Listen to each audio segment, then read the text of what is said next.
Hello everyone, welcome to this MCQ session of magnetism and matter. तो magnetism and matter के कुछ अच्छे questions पे हम लोग चर्चा करने वाले हैं और इस तरह से क्वेश्चंस वगैरह को सिलेक्ट किया गया है ताकि जिस वैरायटी के प्रॉब्लम, जिस तरह के प्रॉब्लम्स आपको देखने को जनरली एग्जाम्स वगैरह में मिलते रहते हैं, वो सारे प्रॉब्लम्स आपको एक तरह से कवर हो जाए और साथ ही साथ जितने भी कॉन्सेप्ट्स आपको इस चैप्टर में है मैग्नेटिज्म एंड मैटर में, वो सारा का सारा एक बार आपका रिफ्रेश हो जाए। ठीक है, तो एक चीज़ यहाँ पे बताता चलूंगा क्योंकि ये एमईक्यू का सेशन चल रहा है और इसमें बहुत सारे प्रीवियस ईयर के क्वेश्चन आपको मिलेंगे और साथ ही साथ कुछ और क्वेश्चंस भी देखने को मिलेंगे।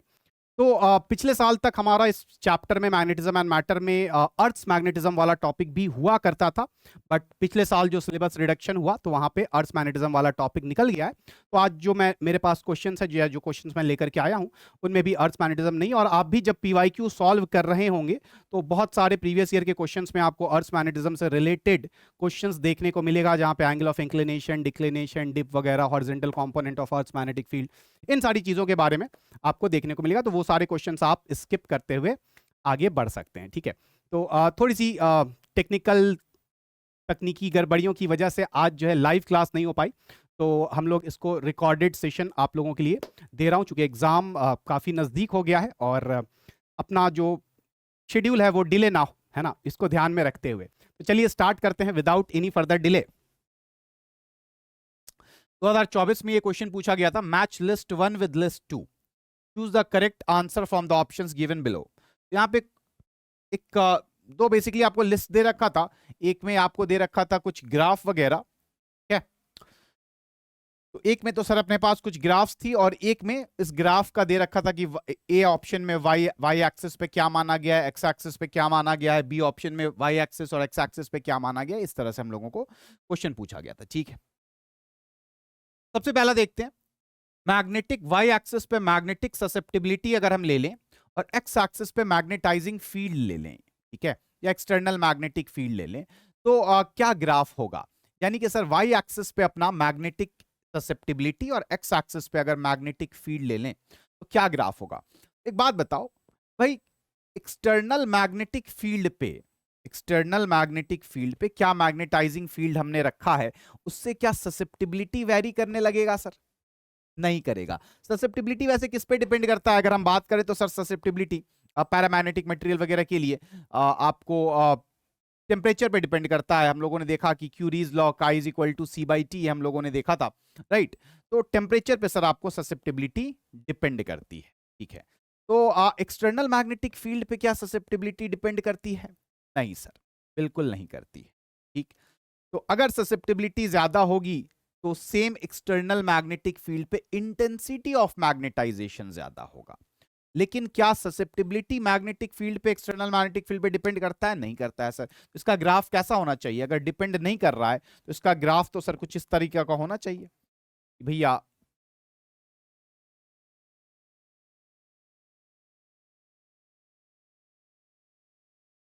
इधर y इधर x है, क्योंकि ये डिपेंड ही नहीं कर रहा तो इसका एक स्ट्रेट लाइन टाइप का ग्राफ आपका होना चाहिए। तो ये ग्राफ आपको कहां देखने को मिल रहा है सर?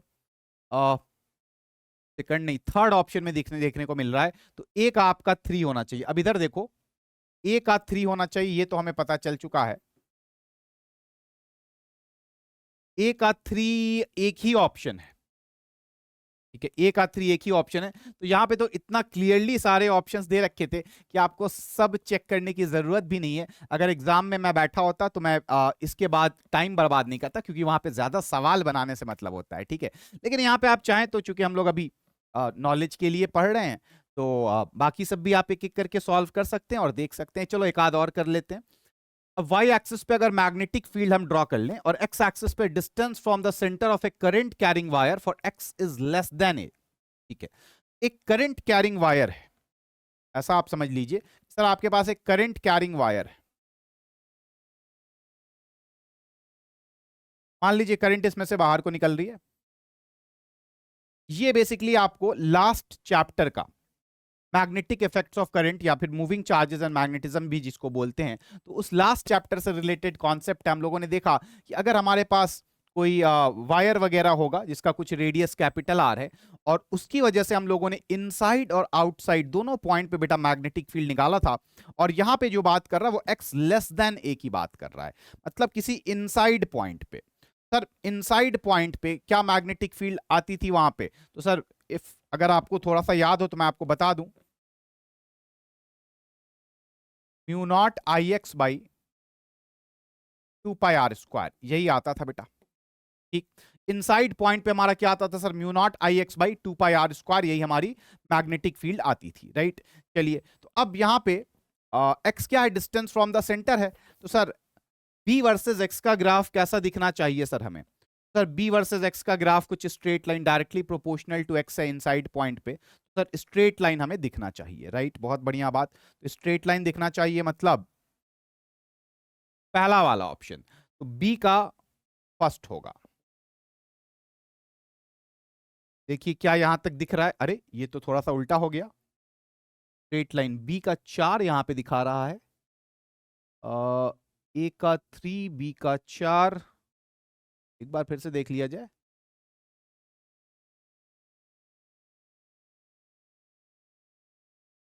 कुछ तो गड़बड़ है भाई साहब। ए का 3, बी का 4, ओके, C1 और D2। अच्छा चलो एक और चेक कर लेते हैं। सी का क्या हो जाएगा सर अपना? तो सी का तो यहाँ पे मेरे ख्याल से सर सी का 4 होना चाहिए, क्योंकि अगर मैं ग्राफ वगैरह की बात भी करूं, इससे रिलेटेड हम लोगों ने ग्राफ भी किया था। इससे रिलेटेड जब हम लोगों ने ग्राफ किया था, ये ग्राफ अगर आपको याद हो, अंदर डायरेक्टली प्रोपोर्शनल और बाहर इनवर्सली प्रोपोर्शनल। तो ये जो है सेम चीज है, distance from the centre of a current carrying wire for x greater than a, मतलब बाहर के पॉइंट पे। तो बाहर के पॉइंट पे इनवर्सली प्रोपोर्शनल, तो इस तरह से होगा। तो यार सी का तो 4 होगा, और बी का 1 होगा। सी का 4, बी का 1। ओके, अच्छा अच्छा अच्छा, अब मुझे समझ में आ गया। सी का तो 4 होगा, बी का 1, ये भी ठीक है। और ए का देखो, एक्चुअली इन्होंने टाइप करने में थोड़ी सी गलती कर दी है। अच्छा हुआ कि हमने बाकी चेक कर लिया, वरना फिर आप लोग परेशान होते। देखो यहाँ पे भी 2 है और यहाँ पे भी 2 है, एक्चुअली इसमें से एक 3 होना चाहिए। तो ये जो पहला वाला है इसको आप 3 कर लीजिए, ठीक है। और फिर अब आप इसको करेक्ट ऑप्शन मार्क कर सकते हैं। अब जाहिर सी बात है जो बचा वो दूसरा वाला बचा, तो डी का 2 होगा। ठीक, चलो अब आगे बढ़ते हैं भाई। नेक्स्ट क्वेश्चन है हमारा 2024 का ही क्वेश्चन है। क्या बोला जा रहा है? Paramagnetic substances align themselves along the direction of external magnetic field, attract strongly towards external magnetic field, has susceptibility little more than zero, or move from a region of a strong magnetic field to weak magnetic field. Choose the most appropriate answer. अच्छा, इसमें से कौन सा option सही होगा? एक एक करके देखना है सही गलत, ठीक। तो पैरामैग्नेटिक सब्सटेंस लास्ट क्लास में हम लोगों ने डिस्कस किया था, align themselves along the direction of external magnetic field, बिल्कुल सही बात है। उस पैरामैग्नेटिक सब्सटेंस में हमारे पास सर मैग्नेटिक डाइपोल मोमेंट होते थे, और जैसे ही उसको एक्सटर्नल मैग्नेटिक फील्ड में हम लोग रखते थे, सारे के सारे डाइपोल अलाइंड हो जाते थे in the direction of magnetic field. और मैग्नेटाइजेशन, या आप बोल सकते हैं मैग्नेटिक मोमेंट, उसका मैग्नेटिक फील्ड के ही डायरेक्शन में होता था, जिस वजह से नेट मैग्नेटिक फील्ड अंदर में मैग्नेट के अंदर बढ़ जाती थी। तो ऑप्शन ए तो बिल्कुल सही है। Next, attract strongly towards external magnetic field. अब देखिए यहाँ पे पैरा और फेरो में यही फर्क होता था। पैरामैग्नेटिक अलाइन तो होता था, ठीक है, नेट मैग्नेटिक फील्ड बढ़ती तो थी लेकिन थोड़ा सा बढ़ता था, और फेरो में बहुत ज्यादा बढ़ता था। तो ये अट्रैक्ट तो होता है लेकिन वीकली अट्रैक्ट होता है, ठीक है। तो अट्रैक्ट स्ट्रांगली वर्ड का यूज है, तो इस वजह से ये हो गया सर गलत। Susceptibility little more than zero, yes sir बिल्कुल सही बात है। इसका ससेप्टिबिलिटी याद कीजिए, हम लोगों ने लास्ट क्लास में 3 पैराग्राफ अलग अलग बनाया था पैरा, फेरो और डाई के लिए। तो ससेप्टिबिलिटी में हम लोगों ने लिखा था कि भैया स्मॉल एंड पॉजिटिव। पॉजिटिव मतलब ग्रेटर देन जीरो, और स्मॉल मतलब little little more than zero, ठीक। Susceptibility little more than zero, ये हमारा बिल्कुल सही है। और move from a region of a strong magnetic field to weak magnetic field, नहीं सर, इसका उल्टा होता है, ये वीक से स्ट्रॉन्ग की तरफ मूव करता है, तो ये भी हमारा गलत है। तो ए और सी, ए और सी ओनली, ये वाला ऑप्शन हमारा क्या हो जाएगा सर? करेक्ट ऑप्शन हो जाएगा, ठीक। चलिए आगे बढ़ते हैं। ये देखिए नेक्स्ट क्वेश्चन हमारा क्या बोला जा रहा है, consider a circular coil of wire carrying constant current I forming a magnetic dipole. The magnetic flux through an infinite plane that contains the circular coil and excluding the circular coil area is given by phi. The magnetic flux through the area is given by phi naught. Which of the following is correct? अब इसको समझिए, ठीक है। तो भाई 2020 का question है तो अच्छा ही क्वेश्चन होगा, 2019-20 में अच्छे क्वेश्चन आए थे। खैर, तो consider a circular coil of wire carrying constant current I। एक तो कॉइल ऑफ वायर ले लीजिए भाई,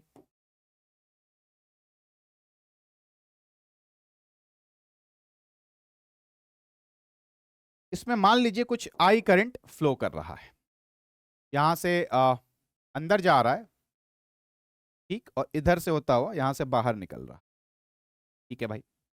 इसको उल्टा कर लेते हैं, चलो, यहां से बाहर निकल रहा है, यहां से अंदर जा रहा है, ठीक। Consider a circular coil of wire carrying a constant current I forming a magnetic dipole. देखिए लास्ट क्लास में हम लोगों ने डिस्कस किया था एक क्वेश्चन के थ्रू कि भैया कोई भी सर्कुलर करंट कैरिंग कॉइल हो या फिर सर कोई भी सोलेनॉइड हो that behaves as a magnetic dipole, क्योंकि इसका मैग्नेटिक फील्ड लाइन जो आपके मैग्नेटिक डाइपोल का जो मैग्नेटिक फील्ड लाइन होता है उसी के जैसा होता है, ठीक है सर, अच्छी बात है। The magnetic flux through an infinite plane that contains the circular coil and excluding the circular coil area is given by phi naught। अब मान लीजिए भैया ये किसी वर्टिकल प्लेन में है,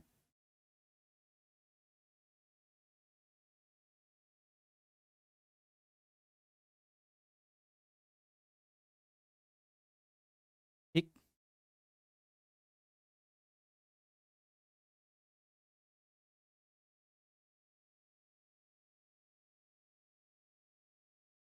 मान लीजिए सर आपका इस वर्टिकल प्लेन में है। अब इसको बड़े ध्यान से देखिएगा, बड़े ध्यान से समझने की कोशिश कीजिएगा, क्या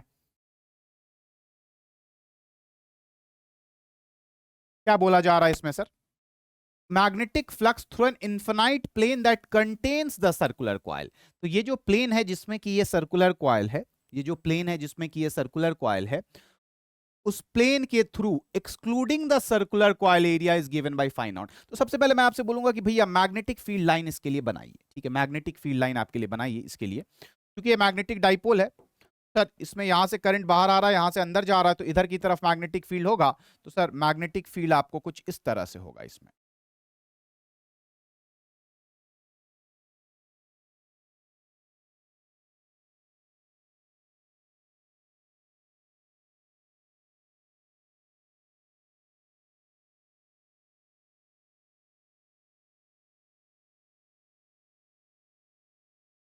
इस तरह से कुछ अपनी मैग्नेटिक फील्ड लाइन इसमें से होगी। सर यहां से करंट बाहर आ रहा है, यहां से अंदर जा रहा है, तो सर राइट की तरफ, तो सर इधर आप ऐसे चला जाएगा और यहां से आपको फिर अंदर आ जाएगा,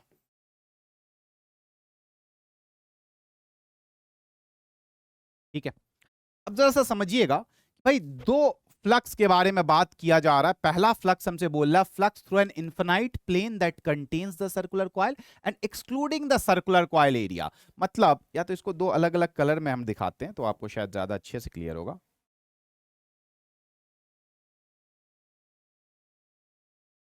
ठीक है। अब यार ये भी कलर तरह का दिख रहा है, कुछ और कलर ले लेते हैं, ब्लू ले लेते हैं,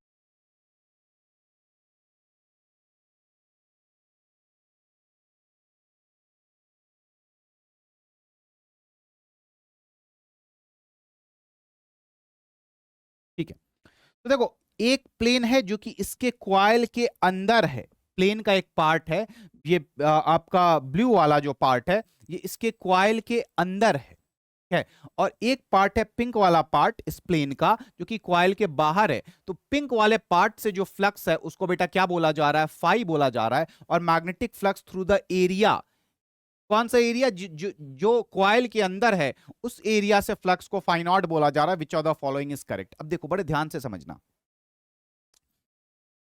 इस ब्लू वाले से अगर ये वाली मैग्नेटिक फील्ड लाइन राइट को गई तो फिर यही वाली फील्ड लाइन इस पिंक वाले से लेफ्ट को जाकर के इंटर की, ठीक है। ये सर्कल है ना भाई, ये सर्कल है। अब जरा जरा ध्यान से बात को समझिए, इस सर्कल अगर है, ठीक है, तो यहां से कुछ अगर राइट को गया तो इस पिंक वाले से फिर वही लेफ्ट को चला गया, फिर इसके अंदर से गया राइट को और फिर पिंक वाले से लेफ्ट को चला गया। सिमिलरली यहां से अगर आपको राइट को गया तो इस पिंक वाले से लेफ्ट को गया। तो भैया एक बात तो तय है कि जितना नंबर ऑफ फील्ड लाइंस इस ब्लू वाले एरिया से पास कर रहा है, उतना ही फील्ड लाइन पिंक वाले से पास कर रहा है। जैसे इसी डायग्राम के हिसाब से देखें, क्योंकि ये सर्कुलर लूप बना रहा है ना भाई, तो सर्कल है, ठीक भाई। 1 2 3 4 5 6 लाइन ब्लू वाले से पास कर रहा है, और 1 2 3 इधर पिंक वाले से, और 1 2 3 इधर पिंक वाले से। तो जितना फील्ड लाइन इस ब्लू वाले से पास कर रहा है, उतना ही पिंक वाले से पास कर रहा है। और फ्लक्स क्या होता है? Measures the number of field lines passing perpendicularly through any area, right. इसका मतलब कि फाई और फाई नॉट, पहली बात तो सर मैग्नीट्यूड में बराबर है, फाई और फाई नॉट मैग्नीट्यूड में बराबर है। रही डायरेक्शन की बात, तो ब्लू वाले से सारा फील्ड लाइन राइट को इंटर कर रहा है या राइट को पास कर रहा है, और पिंक वाले से लेफ्ट की तरफ, देखिए इधर भी लेफ्ट की तरफ, तो डायरेक्शन अलग अलग है, ठीक है। तो मैग्नीट्यूड वाइज बराबर है, लेकिन डायरेक्शन चूंकि सर अलग अलग है, तो मैं बोल सकता हूं phi is equal to minus of phi naught. Minus sign किस लिए? क्योंकि दोनों का डायरेक्शन बेटा एकदम अलग है और मैग्नीट्यूड बराबर है, ठीक। आगे बढ़ते हैं, अगला सवाल देखा जाए। The magnetic field lines due to a bar magnet are correctly shown as, bar magnet की वजह से, ये इनफैक्ट एडवांस में पूछा गया था, IIT JEE 2002 में एडवांस में ये सवाल पूछा गया था कि बार मैग्नेट की वजह से मैग्नेटिक फील्ड लाइन क्या होगा। सर मैग्नेट के बाहर, बार मैग्नेट की वजह से मैग्नेट के बाहर अगर आप बात कीजिएगा तो नॉर्थ पोल से साउथ पोल की तरफ जाता है। तो यहां तक तो सही है इसमें, लेकिन मैग्नेट के अंदर साउथ पोल से नॉर्थ पोल की तरफ जाता है, राइट। तो मैग्नेट के अंदर यहां पे फील्ड लाइन नहीं दिखा रखा है, इसलिए ये वाला गलत है। इसमें तो डायरेक्शन ही गलत है, साउथ से नॉर्थ की तरफ, और अंदर में भी नहीं दिखा रखा है, ठीक। इन दोनों में मैग्नेट के अंदर भी दिखा रखा है, यहां डायरेक्शन आपका नॉर्थ से निकला और साउथ के अंदर गया, ठीक, बहुत बढ़िया। इधर भी नॉर्थ से निकला, साउथ के अंदर गया, बट फर्क क्या है भाई? फर्क समझा देता हूं। यहां पे जो एरो दिख रहा है, शायद आप लोगों को दिख रहा है कि नहीं दिख रहा है, मुझे नहीं पता, थोड़ा सा इन्होंने क्लियरली नहीं डायग्राम ड्रॉ हुआ। यहां पे ये फील्ड लाइन का एरो का डायरेक्शन नीचे की तरफ है बेटा, और यहां पे ये जो एरो का डायरेक्शन है वो ऊपर की तरफ है, ठीक। तो नॉर्थ से निकला, साउथ के अंदर गया, और फिर साउथ से नॉर्थ की तरफ गया, क्लोज लूप पूरा बनाया। लेकिन यहां पे नहीं हो रहा है ये काम। नॉर्थ से निकला, साउथ के तक तो गया, बट अंदर में भी नॉर्थ से ही साउथ की तरफ दिखा रखा है, जो कि गलत है आपका, ठीक। तो ये वाला हमारा क्या हो जाएगा सर? Correct answer. आगे बढ़ते हैं। ये जेई 2011, जेई एडवांस 2011 एडवांस का ये सवाल है, और इस सवाल में हमसे क्या बोला जा रहा है भाई साहब? Which of the field patterns given in the figure is valid for electric field as well as for magnetic field?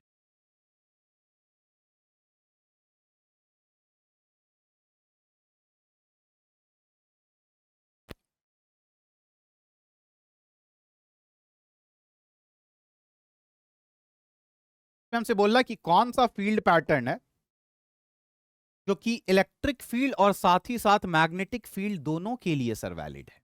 देखो ये वाला तो साफ साफ दिख रहा है कि पॉइंट पॉजिटिव चार्ज की वजह से इलेक्ट्रिक फील्ड का होता है रेडियली आउटवर्ड। क्या कहीं मैग्नेटिक फील्ड का इस तरह से देखने को आया है? नहीं आया है सर, राइट। तो ये तो सिर्फ इलेक्ट्रिक फील्ड के लिए, मैग्नेटिक फील्ड के लिए नहीं है। ये वाला सर साफ साफ दिख रहा है कि सर पॉइंट निगेटिव चार्ज की वजह से टुवर्ड्स इट रेडियली इनवर्ड है, तो ये भी सिर्फ इलेक्ट्रिक फील्ड को डिनोट कर सकता है, मैग्नेटिक फील्ड को नहीं कर सकता है, ठीक। ये वाला देखिए, तो ये क्लोज लूप बना रहा है आपका। सर ये मैग्नेटिक फील्ड लाइन तो जरूर दिखा सकता है, क्योंकि मैग्नेटिक फील्ड लाइन आपकी क्लोज लूप बनाती है, बट इलेक्ट्रिक फील्ड लाइन कभी भी क्लोज लूप नहीं बनाता है, राइट। इलेक्ट्रिक फील्ड लाइन कभी भी क्लोज लूप नहीं बनाता है। अच्छा, वैसे मैं आपसे अगर ये पूछ दूं कि भाई साहब ये किस कॉन्फ़िगरेशन की वजह से इस तरह का मैग्नेटिक फील्ड लाइन होता है, तो आप बोलिएगा सर करंट कैरिंग वायर। मान लीजिए वायर, एक वायर होता है यहाँ पे, और वायर में करंट बाहर की तरफ आता, तो सर थंब को रखते इधर, और curl of the finger gives the direction of magnetic field, right. तो sir straight current carrying wire की वजह से ये मैग्नेटिक फील्ड का फील्ड लाइन है। इलेक्ट्रिक फील्ड कभी भी क्लोज लूप नहीं बनाता है, तो ये हमारा गलत होगा। अब देखो अगर 3 गलत हो ही गया है तो ले दे के बचाइए, तो सही तो इसी को होना है। अब किस तरह से सही होना है इसको, ये जरा सा समझा जाए। देखो ये फिगर देख करके मुझे ये बात समझ में आ रही है कि सर ये बार मैग्नेट का मैग्नेटिक फील्ड तो है, ठीक है। जैसे मान लीजिए आप यहाँ पे बार मैग्नेट ले लीजिए, इधर से इधर जा रहा है तो ऊपर नॉर्थ पोल ले लो और नीचे साउथ पोल ले लो, ठीक। सर नॉर्थ पोल से निकल के साउथ पोल की तरफ गया, ठीक है, इधर भी नॉर्थ पोल से। सर मैग्नेटिक फील्ड लाइन तो है, बट क्या ये इलेक्ट्रिक फील्ड लाइन है? देखो एक ऑप्शन तो सही होना ही होना है ना भाई, सब तो गलत नहीं हो सकता है। सर एक ऑप्शन तो सही होना ही होना है, तो होना तो यही ऑप्शन सही है, ठीक है। लेकिन लॉजिकली अब आप मुझे बताइए कि ये क्लोज्ड टाइप का दिख रहा है, ठीक है, लेकिन क्लोज वैसे है नहीं एज सच। अब यहां पे देखिए, यहां से स्टार्ट हुआ, यहां तक गया और अंदर में बस एक स्ट्रेट लाइन हमको दिख रही है। तो क्या ये किसी कॉन्फ़िगरेशन के लिए इलेक्ट्रिक फील्ड लाइन हो सकती है? मैं बोलूंगा याद कीजिए, जब हम लोग इलेक्ट्रिक चार्जेस एंड फील्ड पढ़े थे तो वहां पे मैंने आप लोगों को बताया था कि भैया एक पॉजिटिव और एक निगेटिव चार्ज होगा। मान लो यहाँ पे एक पॉइंट पॉजिटिव चार्ज है, यहाँ पे एक पॉइंट निगेटिव चार्ज है, ठीक। स्मॉल सेपरेशन पे डाइपोल वगैरह टाइप से ले लीजिए, या आप डाइपोल ना भी मानिए, तो सर इलेक्ट्रिक फील्ड लाइन कुछ इस तरह से होती थी, पॉजिटिव से निगेटिव की तरफ, राइट।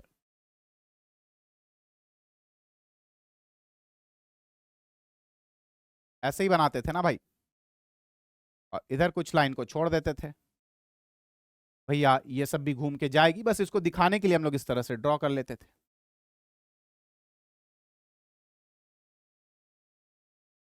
ठीक। तो क्या ये वही चीज नहीं दिख रहा है? क्या ये वही चीज नहीं दिख रहा है? क्या ये वही चीज नहीं दिख रहा है? आप बस इसको इसको प्लस क्यू मान लीजिए, इसको माइनस क्यू मान लीजिए, आप बेसिकली इसको 90 डिग्री से ऐसे रोटेट कर दीजिए। सर आप इसको 90 डिग्री से ऐसे रोटेट कर दीजिए, तो क्या ये सेम चीज नहीं हो जाएगा? यस सर, ये बिल्कुल सेम चीज हो जाएगा। तो ये बेसिकली किसी डाइपोल की वजह से इलेक्ट्रिक फील्ड का भी कन्फिगरेशन है या इलेक्ट्रिक फील्ड लाइन है, ठीक है। तो ये हमारी क्या हो जाएगी? करेक्ट आंसर हो जाएगी, ठीक। आगे बढ़ते हैं भाई।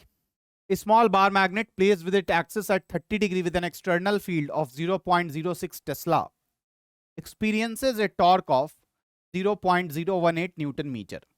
The minimum work required to rotate it from its stable to unstable equilibrium position.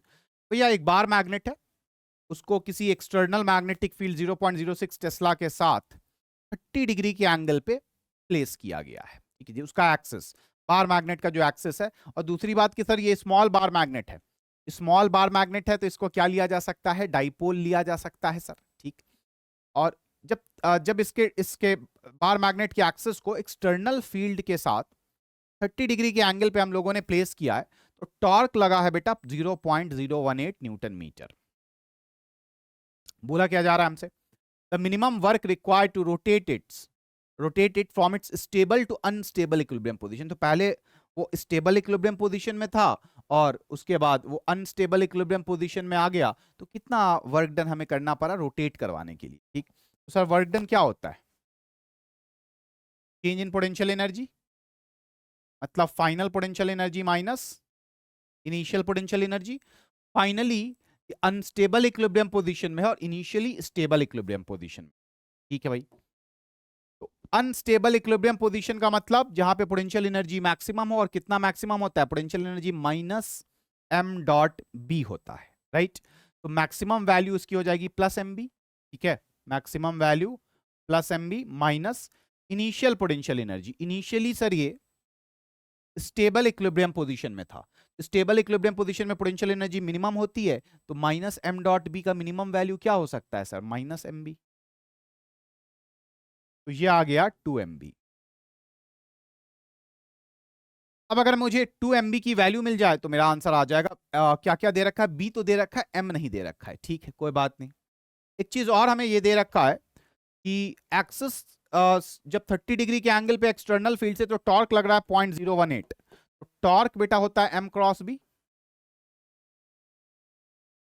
तो टॉर्क का मैग्नीट्यूड क्या हो जाएगा बेटा? M B sine theta. Torque हमको दे रखा है 0.018, that is M B into sine theta. Theta यहां पे 30, साइन 30। एम बी आ गया बेटा साइन 30, 1/2 होता है, तो 2 से मल्टीप्लाई करो तो 0.036 ये हो जाएगा। और यहां पे हमको चाहिए 2 MB, मतलब 2 इंटू 0.036 यानी कि 0.072 ये हमारा आंसर आ जाएगा। 0.072 को मैं बोल सकता हूं बेटा 7.2 इंटू 10⁻²। ठीक, चलिए आगे बढ़ा जाए भाई। देखो क्या पूछा जा रहा है, the magnetic potential due to a magnetic dipole at a point on its axis situated at a distance of 20 centimetre from its centre, okay, is this much the magnetic moment of the dipole. हमसे बोल रहा है भाई कोई magnetic dipole है, आप एक small bar magnet मान लीजिए, स्मॉल बार मैग्नेट को हम मैग्नेटिक डाइपोल बोल सकते हैं। इधर मान लेते हैं कि मेरा कुछ साउथ पोल है, इधर हमारा नॉर्थ पोल, ठीक, ये इसका एक्सेस हो गया, डाइपोल मोमेंट भी इसी डायरेक्शन में हुआ साउथ से नॉर्थ की तरफ, और इसके सेंटर से किसी 20 सेंटीमीटर के दूरी पे, कितने एंगल पे भैया, एंगल पे नहीं एक्सिस पे ही बोल रहा है, magnetic potential due to a magnetic dipole at a point on its axis situated at a distance of 20 centimetre from its centre. ठीक है, तो यहां पे कोई पॉइंट है जो कि इसके सेंटर से r डिस्टेंस पे मान लो लोकेटेड है। ठीक, तो यहां पे पोटेंशियल दे रखा है और मैग्नेटिक मोमेंट हमसे पूछा जा रहा है, पहले तो पोटेंशियल का फॉर्मूला बताओ।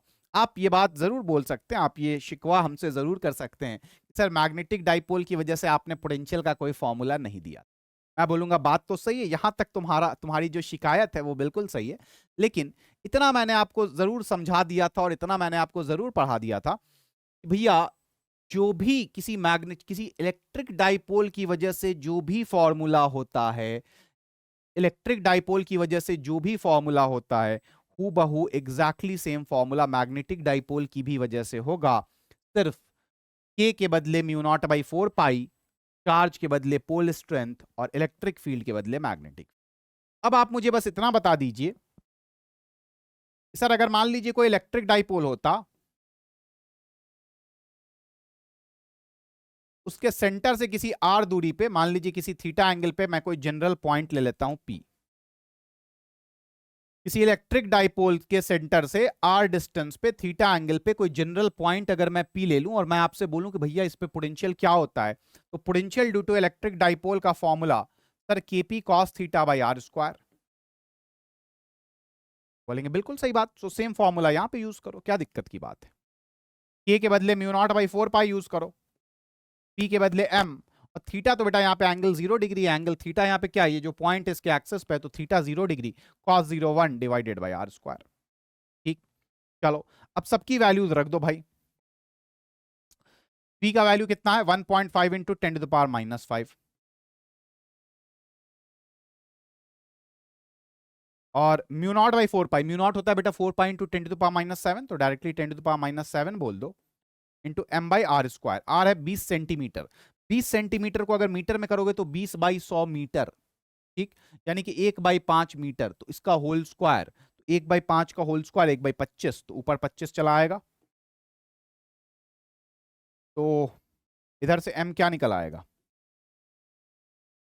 -5 से -5 टाइम्स कट जाएगा, 10⁻⁻2 बचेगा। ठीक है, तो ये इधर चला जाएगा, 100 आ जाएगा, यानी कि 150 वो हो जाएगा, और 25 इधर आ जाएगा, तो 150/25 आ जाएगा यहाँ पे, तो 25 6 टाइम्स, यही 6 अपना आंसर आ गया। ठीक, आगे बढ़ते हैं भैया, अगला सवाल देखा जाए। यहां पे क्या बोल रहा है, the magnetic moment of a bar magnet is 0.5 ampere metre square is suspended in a uniform magnetic field of 8 into 10⁻⁻2 Tesla. The work done in rotating it from its most stable to most unstable position. एक ही तरह का question, इस तरह का question हम लोगों ने पहले भी किया और रिपीट होता रहता है, इस तरह का क्वेश्चन। ठीक, तो मैग्नेटिक मोमेंट दे रखा है, यूनिफॉर्म मैग्नेटिक फील्ड किसमें सस्पेंड है ये दे रखा है, वर्क डन हमसे पूछ रहा है सर, तो वर्क डन कितना भाई साहब,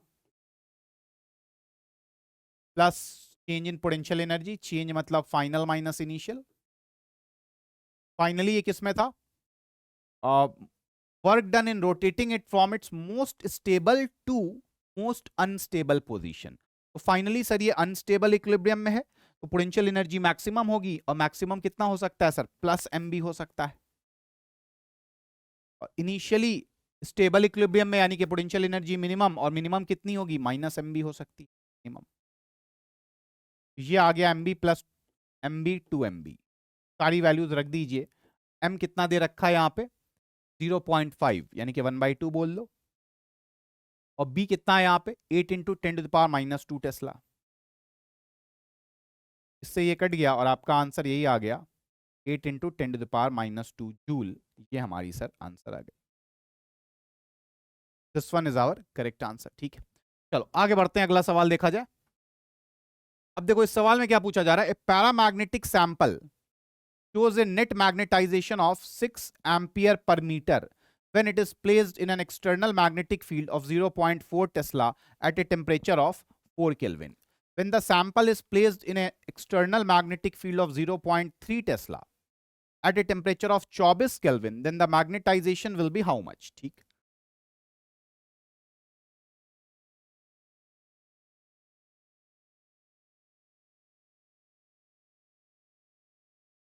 क्या बोल रहा है, एक पैरामैग्नेटिक सैंपल है और मैग्नेटाइजेशन, ओके, मैग्नेटाइजेशन मतलब इंटेंसिटी ऑफ मैग्नेटाइजेशन, ठीक है, 6 एम्पियर पर मीटर है। जब इसको किसी एक्सटर्नल मैग्नेटिक फील्ड 0.4 टेस्ला के एक्सटर्नल मैग्नेटिक फील्ड में रखा गया, किस टेम्परेचर पे, तो 4 केल्विन के टेम्परेचर। और सेम सैंपल को अगर हम किसी 0.3 टेस्ला के मैग्नेटिक फील्ड में डाल दें और टेम्परेचर रख दें 24 केल्विन, उसका मैग्नेटाइजेशन या इंटेंसिटी ऑफ मैग्नेटाइजेशन क्या होगा। ठीक, मतलब इंटेंसिटी ऑफ मैग्नेटाइजेशन किस तरह से, बेसिकली हमें यह देखना है कि टेम्परेचर और एक्सटर्नल मैग्नेटिक फील्ड का फंक्शन बेसिकली अगर हम कुछ ले आए, ठीक है, कि सर इंटेंसिटी ऑफ मैग्नेटाइजेशन किस तरह से एक्सटर्नल मैग्नेटिक फील्ड B0 और टेम्परेचर T पे डिपेंड कर रहा है, तो ये रिलेशन अगर आ जाए तो एक एक करके सारी वैल्यूज हम लोग सब्स्टिट्यूट करते चले जाएंगे और अपना आंसर निकाल लेंगे। ठीक है सर, इंटेंसिटी ऑफ मैग्नेटाइजेशन ये होता है काई टाइम्स H। अब काई टेम्परेचर यहां पे नहीं आया, H में तो हमारा क्या है कि भैया H होता है magnetic intensity which is nothing but B0/μ0। इसी तरह से डिफाइन किया था हम लोगों ने H को लास्ट क्लास में। सर H क्या होता है, magnetic intensity B0 external magnetic field divided by μ0। ठीक है, तो B0 तो आ जाएगा, बट टेम्परेचर लाने के लिए क्यूरीज लॉ से काई को मैं लिख सकता हूं बेटा C/T। ये हम लोगों ने लास्ट क्लास में देखा था, Curie's law, chi is inversely proportional to temperature, और प्रोपोर्शनलिटी साइन हटाने के बाद कांस्टेंट C रखा था हम लोगों ने, तो काई को हम लोग C/T लिख सकते हैं, राइट। H को मैं क्या लिख सकता हूं सर, B0/μ0 लिख सकता हूं। अब देखिए सर C और μ0 ये दोनों चीजें तो यहां पे बेटा कांस्टेंट रहेंगी, तो मैं लिख सकता हूं I किसके प्रोपोर्शनल है, B0/T के, राइट।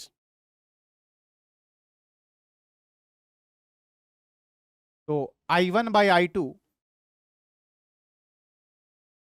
B0 1/T1 और डिवाइडेड बाई B0 2/T2 लिखा जा सकता है।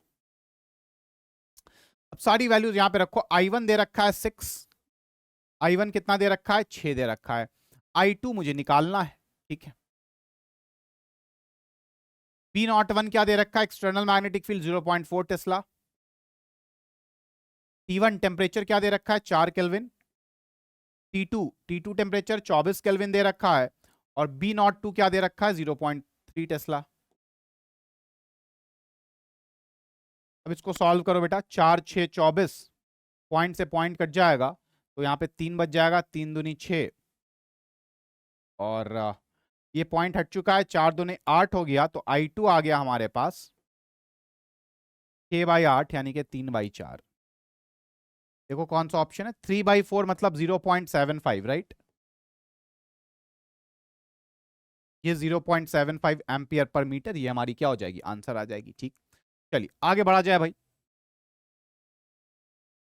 अब ये देखिए असर्शन रीजन टाइप के सवाल जो कि पिछले 2-3 साल में काफी ज्यादा देखने को आए थे, मिले थे। क्या बोला जा रहा है इसमें कि sir the ferromagnetic property depends on temperature, at high temperature ferromagnet becomes paramagnet.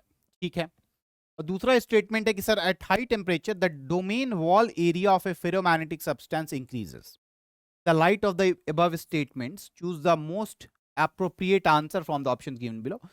पहला बोल रहा है कि स्टेटमेंट 1 और 2 दोनों फॉल्स है, फिर स्टेटमेंट 1 ट्रू 2 फॉल्स। ठीक है, पहले तो देख लेते हैं कौन सा सही है कौन सा गलत है, फिर उसके हिसाब से हम लोग चुन लेंगे। तो सबसे पहला स्टेटमेंट है कि ferromagnetic property depends on temperature.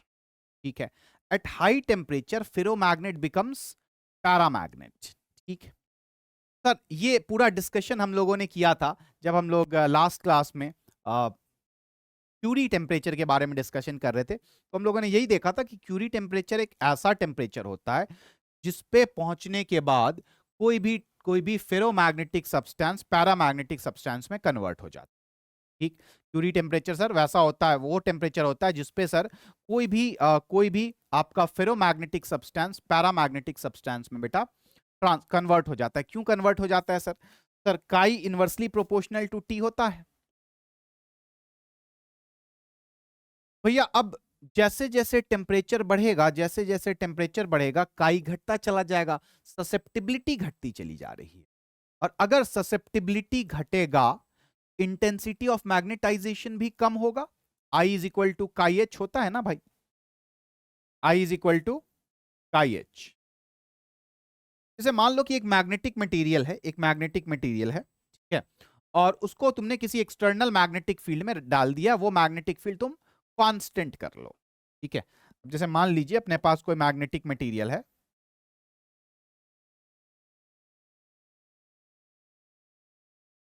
इसको सर हम किसी external magnetic field B naught में डाल देते हैं और इसको कांस्टेंट रखते हैं। ये बी नॉट को हम नहीं छेड़ेंगे, इस बी नॉट को हम नहीं छुएंगे, नहीं तंग करेंगे, इसको कांस्टेंट रखेंगे। तो अगर बी नॉट कांस्टेंट रहेगा तो एच भी कांस्टेंट रहेगा भाई।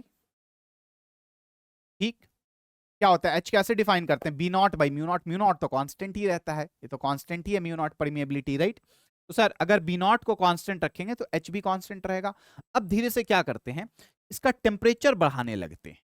ठीक, अब इसका अगर टेम्परेचर हम बढ़ाएंगे तो काई घटेगा, और एच तो कांस्टेंट है, और काई अगर घटा तो आई घटेगा, मतलब इसका इंटेंसिटी ऑफ मैग्नेटाइजेशन घट जाएगा। मतलब इंटेंसिटी ऑफ मैग्नेटाइजेशन अगर घट गया तो मैग्नेटाइजेशन की वजह से, यानी कि कम मैग्नेटाइज हुआ। ठीक है, कम मैग्नेटाइज हुआ तो मैग्नेटाइजेशन की वजह से जो मैग्नेटिक फील्ड होती थी वो भी सर कम रहेगी, और नेट मैग्नेटिक फील्ड इसके अंदर घट जाएगी। तो पैरा और फेरो में क्या डिफरेंस होता है कि सर पैरा में मान लीजिए आपने same magnetic field external magnetic field में दोनों मटेरियल को डाला है, तो पैरा का net magnetic field inside the material थोड़ा सा से बढ़ता है और फेरो का बहुत ज्यादा बढ़ जाता है।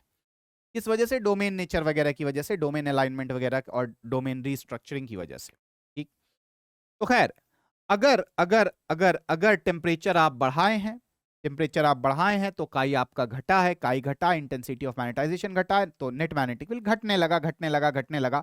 अब जैसे जैसे तुम टेम्परेचर को बढ़ाओगे नेट मैग्नेटिक फील्ड उतना ज्यादा घटता चला जाएगा। तो एक ऐसा पॉइंट आएगा जब ये फेरोमैग्नेट पैरामैग्नेट में बदल जाएगा, और इसी को क्यूडी टेम्परेचर बोला जाता है। तो पहला स्टेटमेंट तो सर एकदम ट्रू है। दूसरा स्टेटमेंट क्या बोल रहा है, इसी का रीजन एक तरह से आपको बता रहा है कि at high temperature the domain wall area of A ferromagnetic substance increase. जैसे जैसे टेम्परेचर बढ़ता है तो वॉल का एरिया बढ़ जाता है। जैसे कहने का इसका क्या मतलब है,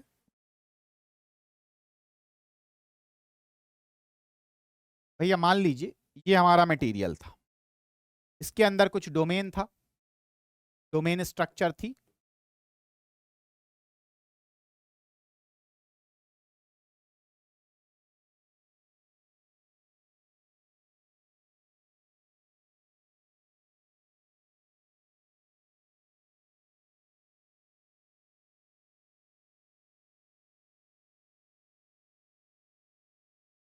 अब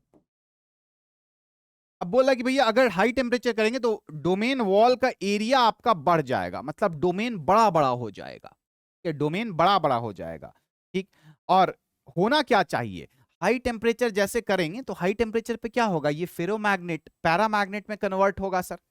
हाई टेम्परेचर पे जैसे जैसे टेम्परेचर बढ़ाते जाएंगे इसकी नेट मैग्नेटिक फील्ड घटती चली जाएगी और ये फेरोमैग्नेट सर फिर पैरामैग्नेट में आपका कन्वर्ट होने लगेगा। ठीक है, तो पैरामैग्नेट में डोमेन नेचर होता है क्या?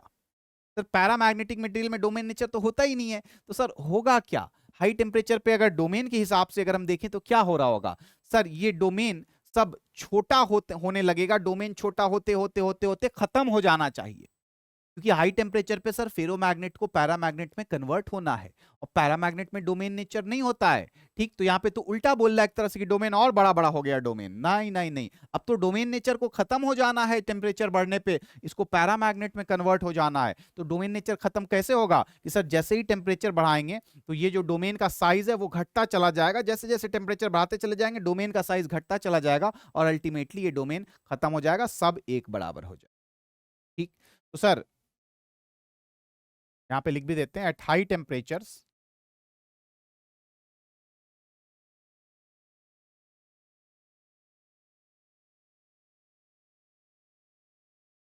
size of domain decreases. तो the domain wall area of ferromagnetic substances increases, ये वाला आपका फॉल्स हो गया। पहला वाला आपका ट्रू है और दूसरा वाला आपका फॉल्स है। कौन सा सही है? दोनों फॉल्स है, पहला ट्रू और दूसरा फॉल्स, यानी कि ये सेकंड ऑप्शन जो है सर अपनी वो बिल्कुल करेक्ट ऑप्शन है। ठीक, चलिए आगे बढ़ा जाए भाई।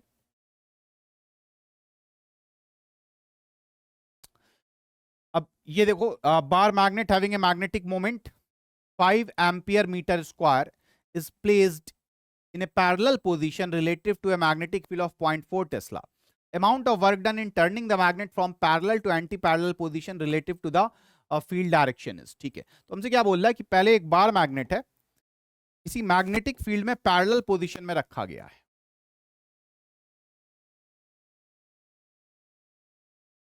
और उसके बाद वो रोटेट करके एंटी पैरेलल पोजीशन में डाल दिए। पैरेलल पोजीशन में रखा गया मतलब किस पोजीशन में रखा गया है सर? पैरेलल का मतलब कि इसका जो मैग्नेटिक मोमेंट है वो मैग्नेटिक फील्ड के अलोंग है, ये साउथ और ये नॉर्थ, ताकि सर इसका मैग्नेटिक मोमेंट आपका साउथ से नॉर्थ की तरफ मैग्नेटिक फील्ड के डायरेक्शन में, तो ये हमारा पैरेलल पोजीशन था। अब इसके बाद क्या किया गया है भाई? इसी को एंटी पैरेलल पोजीशन, इसी को रोटेट कर दिए, एंटी पैरेलल पोजीशन में कर दिए हैं। सर साउथ इधर आ गया है, नॉर्थ इधर आ गया है, तो साउथ से नॉर्थ की तरफ ये हमारा मैग्नेटिक डाइपोल मोमेंट है और ये मैग्नेटिक फील्ड है हमारी। ठीक है सर, बहुत अच्छी बात। वर्क डन पूछे, देखो इस तरह का क्वेश्चन तो हम लोगों ने पहले भी सॉल्व किया है। कौन सा? ये 2023 में आया, मैं बस दिखा रहा हूं कि किस तरह से रिपीट हो रहा है। उससे पहले ये 2024 का है, सेम काम, पैरेलल एंटी पैरेलल के बदले इसी को मोस्ट स्टेबल और मोस्ट अनस्टेबल बोला गया था। तो 2023 देख लिया आपने, 2024 देख लिया, फिर ये देखो सेम चीज स्टेबल और अनस्टेबल 2020 में भी आया है। ठीक, और उससे पहले भी कुछ किया गया नहीं, शायद हम लोग लास्ट क्लास में भी और कुछ किए होंगे। खैर, तो कहने का मतलब यहाँ पे तो आपने कुछ देख ही लिया, और मैं यहाँ पे सारे क्वेश्चंस लेके आया भी नहीं हूँ, एक ही वैरायटी के बहुत ज्यादा अगर दिखने लगे तो मैं उसको छांटते हुए आगे बढ़ गया हूँ। ठीक है, तो 2020, 23, 24 आपने देखा, 2021 में भी आया, उससे पहले के सालों में भी आया है इस तरह का सवाल। इस तरह के सवाल काफी ज्यादा पूछे जाते हैं। ठीक है, तो खैर, तो ये पैरेलल था और ये एंटी पैरेलल।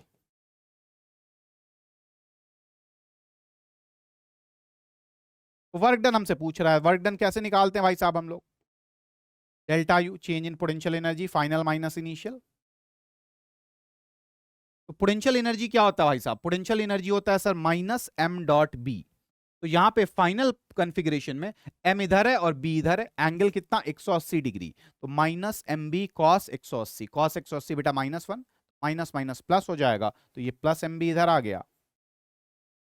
और इनिशियल में एम वेक्टर और बी वेक्टर के बीच में एंगल कितना? 0 डिग्री, तो माइनस एम डॉट बी, यानी कि minus M B cos 0, cos 0 1, तो इधर माइनस एम बी आ गया, तो ये आ गया आपको 2 एम बी। अच्छा, मोस्टली ज्यादातर केस में 2 एम बी ही आता है, ज्यादातर केस में अगर पैरेलल एंटी पैरेलल करें या फिर स्टेबल अनस्टेबल इस तरह का कुछ करें तो 2 एम बी ही आता है। अब सारी वैल्यूज यहां पे रख लो बेटा। एम कितना दे रखा है? 5, बी कितना दे रखा है? 0.4, 5 दूनी 10 और 0.4, तो ये 4 आ गया, राइट? यही आपकी आंसर आ गई, 4 जूल। ठीक है, चलिए आगे बढ़ा जाए भैया, अगला सवाल देखा जाए। ये भी हमारा असर्शन रीजन टाइप का है, दो स्टेटमेंट दे रखा है, कौन सा स्टेटमेंट सही है कौन सा गलत है ये हमको जानना है, ये हमको बताना है। ठीक, क्या क्या बोला जा रहा है यहाँ पे स्टेटमेंट देखिए। पहला स्टेटमेंट है susceptibilities of paramagnetic and ferromagnetic substance increases with decrease in temperature.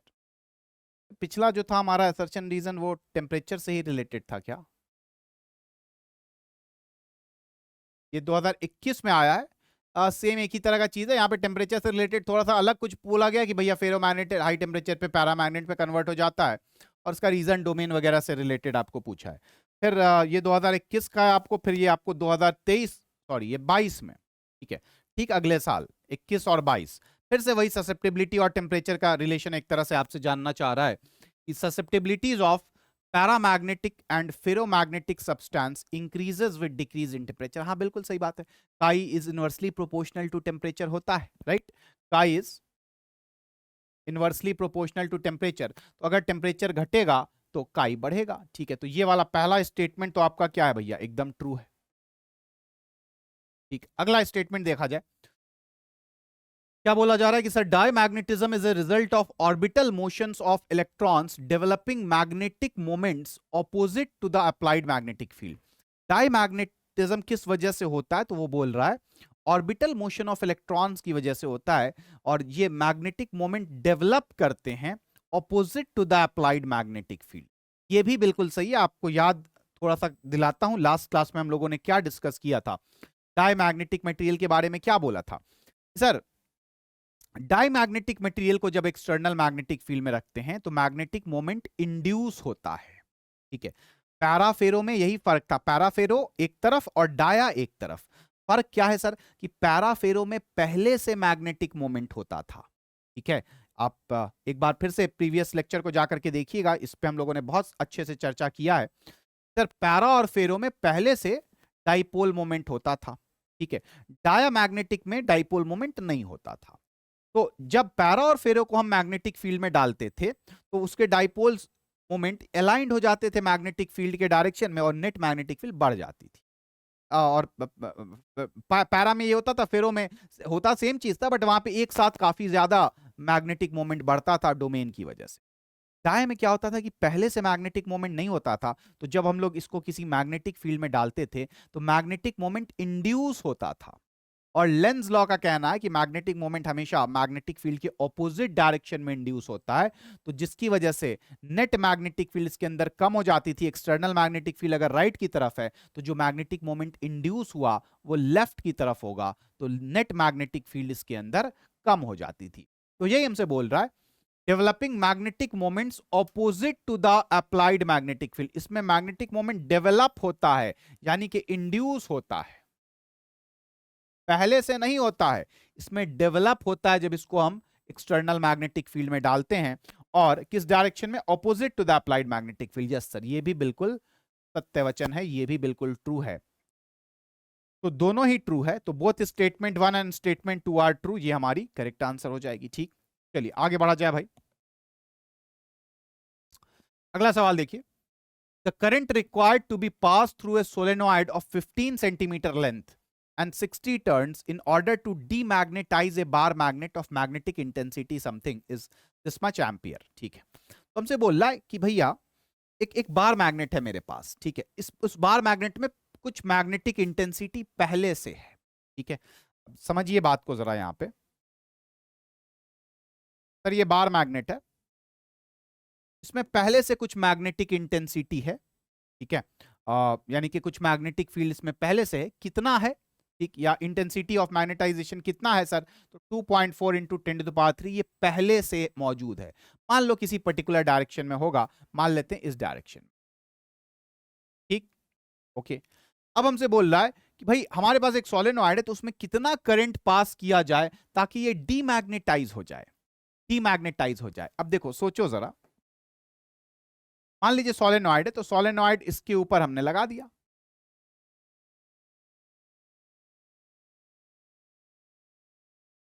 ठीक है, इतना ही काफी है।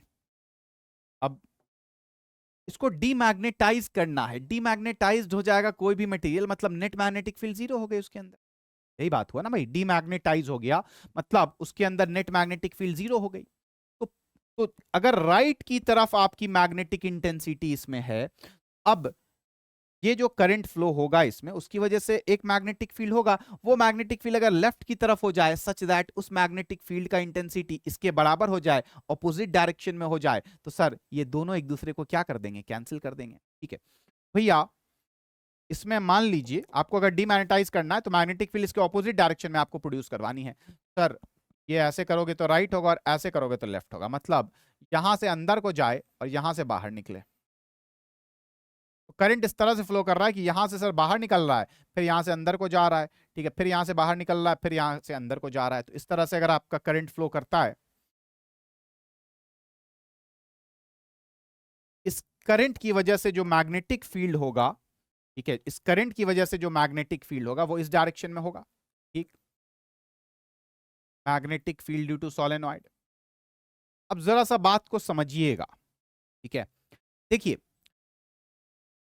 मैग्नेटिक फील्ड सोलेनॉइड की वजह से होता कितना है पहले तो ये बता दो। ठीक है, तो हम मान के चलते हैं कि भैया ये इनफाइनाइट सोलेनॉइड है, ठीक है, और इसका मैग्नेटिक फील्ड अंदर की किसी भी पॉइंट पे सर म्यू नॉट एन आई होता है, राइट।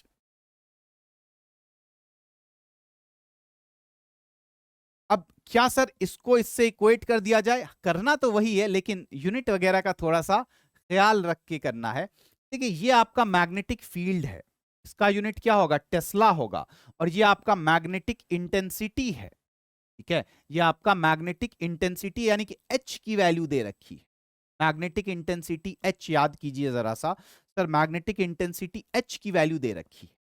ठीक सर, आप ये कर सकते हैं कि भैया अगर यहां पे आपको एच की वैल्यू दे रखी है पहले से, भैया इसके वजह से जो मैग्नेटिक फील्ड होगा वो कितना होगा सर, एच होता है B naught by mu naught.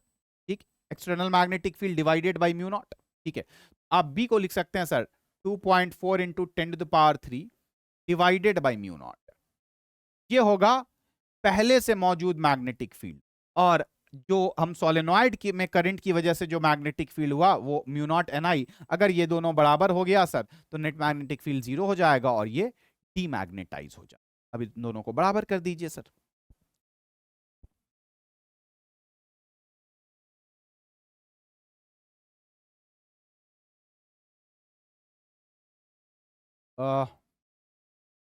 Sorry थोड़ा सा गड़बड़ कर दिए, ये एच है right, ampere per metre. H होता है B by mu naught, B naught by mu naught, तो बी हो जाएगा mu naught times H, this into mu naught, sorry ये एच होता था आपका B naught by mu naught, B हो जाएगा आपका म्यू नॉट टाइम्स एच। ठीक है, तो दिस इनटू म्यू नॉट।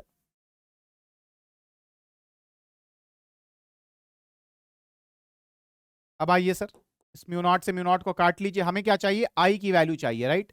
आई क्या हो जाएगा 2.4 into 10⁻³ divided by small N. अच्छा यहाँ पे स्मॉल एन क्या होता था sir, number of turns per unit length होता था, राइट। जब सोलेनॉइड में मैग्नेटिक फील्ड की बात करते थे तो सर एन होता था, म्यू नॉट एन आई जब बोलते थे तो एन होता था sir number of turns per unit length. तो नंबर ऑफ टर्न्स दे रखा है 60 और लेंथ दे रखा है इसका 15 सेंटीमीटर यानी कि 15/100 मीटर। 1 0 2 0 3 0 से ये 3 0 कट गया और 15 इंटू 2.4/6 हो गया। ठीक है, ये कितना आ गया भाई, चलो कैलकुलेटर का इस्तेमाल कर लेते हैं। वैसे तो हल्का सा है, आप खुद से भी कर सकते हैं बट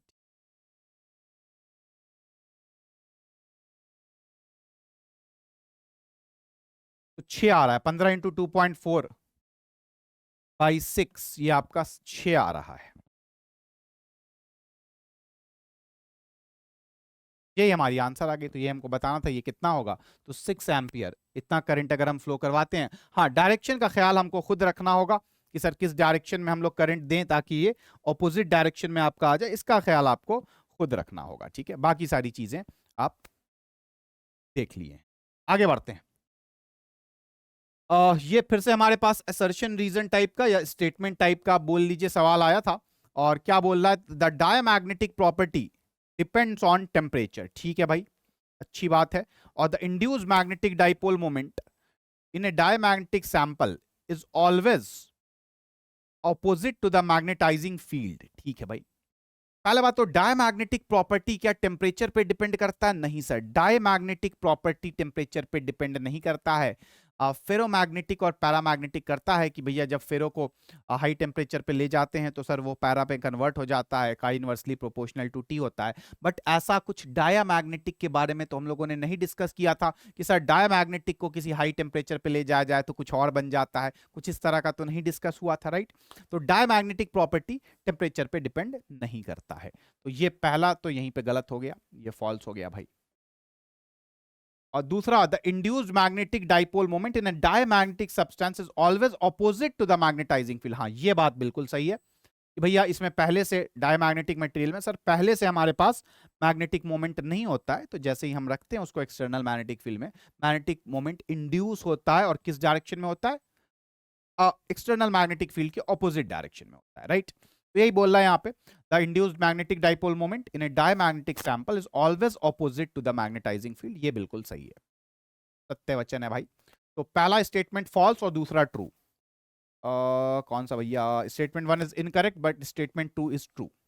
ये हमारी सर करेक्ट आंसर हो जाएगी। ठीक, चलिए आगे बढ़ा जाए, अगला सवाल देखते हैं। 2023 क्या बोल रहा है? The magnetic moments associated with two closely wound circular coils A and B of radius RA which is equal to 10 centimeter and RB which is equal to 20 centimeter respectively are equal। तो दो closely wound circular coils है A और B। ठीक है, तो दो circular coil पहले draw कर लीजिए सर।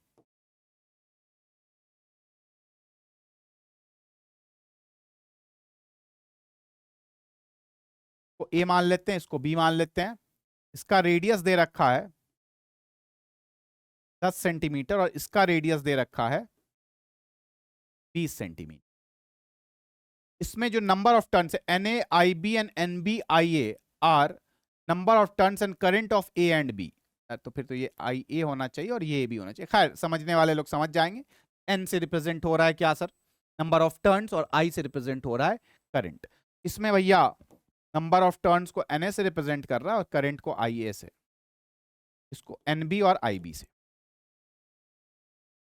अब इन दोनों में हमसे क्या पूछा जा रहा है सर?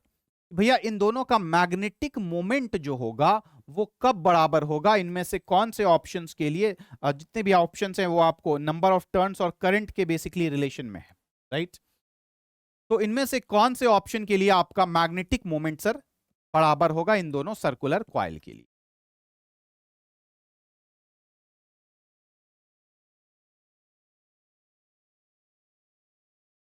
देखो भाई, मैग्नेटिक मोमेंट को सर्कुलर करंट कैरिंग कॉइल है, मान लीजिए कोई सर्कुलर करंट कैरिंग कॉइल है, तो मैग्नेटिक मोमेंट कैसे मिलता है हम लोगों को? तो सर्कुलर लूप, कोई भी लूप होता है आपका, तो मैग्नेटिक मोमेंट NIa से मिलता था, राइट? ये हम लोगों ने लास्ट चैप्टर में भी किया था मूविंग चार्जेस एंड मैग्नेटिज्म में, कि सर मैग्नेटिक मोमेंट NIa होता है। पहले वाले का मैग्नेटिक मोमेंट कितना हो जाएगा? नंबर ऑफ टर्न्स, करंट और एरिया इसका क्या हो जाएगा? पाई RA स्क्वायर। और दूसरे वाले का मैग्नेटिक मोमेंट क्या हो जाएगा? NIa, number of turns in B, current in B और पाई RB स्क्वायर। अब ये दोनों को बराबर होना है, कब बराबर होगा? आओ, जब बराबर होने के लिए मतलब ये दोनों एग्जैक्टली बराबर हो जाए, तो according to question moment of A और B बराबर होना है सर। मतलब NaIa pi RA square, radius of A 10 centimetre, centimetre square, तो दोनों साइड बेटा कैंसिल ही हो जाएगा। तो 10 का स्क्वायर डायरेक्टली मैं 100 लिख देता हूं, और ये हो जाएगा NbIb into pi RB square, यानी कि 20 का स्क्वायर 400। पाई से पाई कट गया, 100 से 4 टाइम्स ये कट जाएगा, ठीक? तो ये आ जाएगा NaIa 4 टाइम्स NbIb के, NaIa 4 टाइम्स NbIb के बराबर हो जाएगा। ये हमारी क्या हो जाएगी सर? करेक्ट आंसर हो जाएगी। ठीक, चलो आगे बढ़ते हैं भैया, अगला सवाल देखा जाए।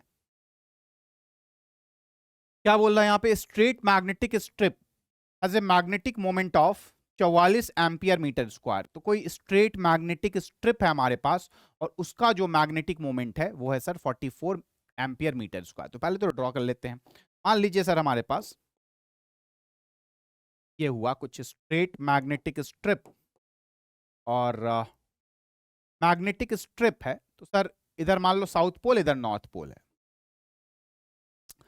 का पोल स्ट्रेंथ -m और +m, इसका लेंथ मान लेते हैं l। इसका मैग्नेटिक मोमेंट हमको दे रखा है 44 ampere metre square. Sir magnetic moment capital M किसके बराबर होता है? सर m इंटू एल के बराबर होता है, ठीक। और ये दे रखा है 44। अब हमसे क्या बोला जा रहा है? If the strip is bent in a semi circular shape. अब इसी स्ट्रिप को पकड़ करके हमने क्या किया, इसको घुमा दिया, इसको बेंट कर दिया सेमी सर्कुलर शेप में। सर इसी स्ट्रिप को पकड़ के हमने सेमी सर्कल बना लिया है। अब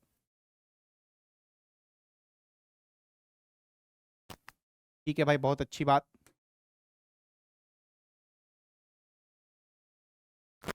अब इसका मैग्नेटिक मोमेंट क्या होगा वही हमसे पूछ रहा है कि what would be it's magnetic moment. It's magnetic moment will be what. ठीक है, चलिए अब एक बात बताओ, क्या क्या बदलाव हुआ है? अगर इसको हमने बेंट किया है तो सर क्या इससे पोल स्ट्रेंथ बदल गया है? तो याद कीजिए हम लोगों ने लास्ट क्लास में किया था भाई, मैग्नेट को, बार मैग्नेट को कट करते थे परपेंडिकुलर टू द एक्सिस, तो पोल स्ट्रेंथ चेंज नहीं करता था। पोल स्ट्रेंथ किस पे डिपेंड कर रहा होता था? सर कितना इलेक्ट्रॉन है वहां पे, कितना एटम्स है बेसिकली, उतना इलेक्ट्रॉन होगा और उसी की वजह से जितना ज्यादा इलेक्ट्रॉन होगा उतना ज्यादा मैग्नेटिक फील्ड प्रोड्यूस होगा उससे, राइट। तो ये हम लोगों ने डिस्कस किया था कि सर किसी बार मैग्नेट को जब हमने परपेंडिकुलर काटा था एक्सिस के, ठीक है, तो सर पोल स्ट्रेंथ नहीं बदला था। हाँ, जब पैरेलल काटा था एक्सिस के तब पोल स्ट्रेंथ बदल गया था, क्योंकि वो जो किसी भी दोनों छोड़ का जो एरिया है वो घट गया था, तो नंबर ऑफ इलेक्ट्रॉन्स वगैरह वहां पे घट गया था। तो खैर यहां पे बताइए कि सर यहां पे क्या पोल स्ट्रेंथ घट जाएगा या बढ़ जाएगा? नहीं सर, वही रहेगा, क्योंकि यहां पे जितना सर आपका इलेक्ट्रॉन्स है या जितने एटम्स हैं उतना ही सर यहां पे भी है। ये तो बस मोड़ा गया ना, बाकी तो और कुछ किया नहीं गया है। तो सर ये भी -m रहना है अगर ये साउथ पोल है और ये +m ही रहना है। इनके बीच का डिस्टेंस, मैग्नेटिक मोमेंट निकालना है ना सर इसका, तो मैग्नेटिक मोमेंट अगर निकालना है तो मैग्नेटिक मोमेंट तो बेटा m इंटू एल होता है। एल क्या होता है? साउथ पोल से नॉर्थ पोल का डिस्टेंस, ठीक है, स्ट्रेट वाला डिस्टेंस, ठीक। तो ये वाला डिस्टेंस नहीं, डायरेक्टली ये डिस्टेंस, ये एल है हमारी, l' बोल लीजिए इस केस, ठीक है। ये पोल है, एक दूसरा पोल है, इसके बीच का जो दूरी है यही है हमारा l'। यहाँ पे जो मैग्नेटिक मोमेंट होगा m' बोल लेते हैं, वो m इंटू l' हो जाएगा। अच्छा, अब ये l' कितना है सर? अगर इसका रेडियस r है, सेमी सर्कल में हमने इसको किया है, तो इसका रेडियस अगर r है तो ये भी r हो गया और l' बेसिकली 2r हो गया। अब ये रेडियस कैसे निकलेगा? तो सर जो लेंथ इसका था, इतना पार्ट का, इसके सरकमफ्रेंस का तो वही लेंथ होगा जो लेंथ इसका है। इसी को तो सर हमने बेंड कर लिया है। क्या उसके सरकमफ्रेंस का लेंथ हमारा बदलेगा सर? क्या चेंज करेगा क्या सर? नहीं करेगा। तो यानी कि इसका सरकमफ्रेंस क्या हो जाएगा? πr। टोटल सर्कल होता तो 2πr और सेमी सर्कल है तो आधा, 2πr का आधा यानी कि πr। यहां पे बेटा πr की वैल्यू है l, r की वैल्यू हो गई l/π, तो ये आ गया 2ml/π। देखो m इंटू एल बेटा 44 होता था, ठीक, तो 2/π इंटू 44 कर दोगे और पाई दे रखा है कि पाई को आप लोग ले लीजिए सर 22/7।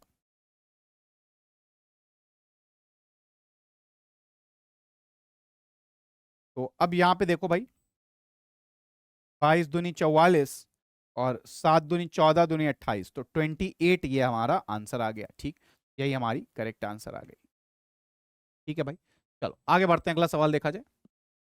ठीक है, तो आज का सेशन यहीं पे समाप्त होता है, खत्म होता है। काफी सारे क्वेश्चंस हम लोगों ने किए हैं और उम्मीद है काफी कुछ आप लोगों को सीखने को मिला होगा। तो इसी के साथ अलविदा लेते हैं, मिलते हैं अगले लाइव क्लास में। तब तक के लिए बाय बाय, अपना ख्याल रखिए और पढ़ते रहिए।